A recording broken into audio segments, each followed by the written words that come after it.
tadi. So kita nak gerak untuk long run pagi ni. Yuh, agak-agak kan kita nak gerak ke mana. Jom tengok video ni sampai habis.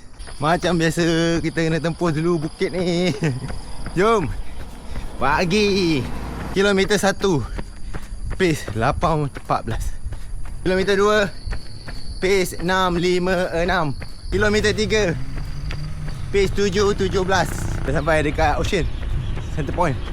Kilometer 4 pace 7.13. Jom. Ui, ada guru kat sini. Kita ambil earphone kan, sebab lepas ni susah nak jumpa Syafiq Yud. Jom. Kita kena keep hydrate. Kilometer 5 pace 8.47. Kilometer 6 pace 7.15. Buat flag belah kanan. Meriah ho.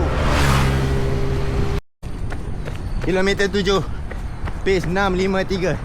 This is Parai. Nasi lemak babu, nasi lemak babu.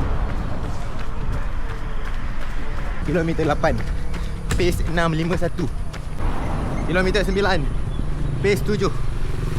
Jom. Kilometer 10 pace 7.57. Kilometer 11 pace 8.03. Kilometer 12 pace 7.51. Kilometer 13 pace 7.22. Kat Semban pun ada je sungai. Kilometer 14 pace 8.04. Kilometer 15 pace 8.10. Kilometer 16 pace 8.53. Jangan. Minum air dulu. Santai.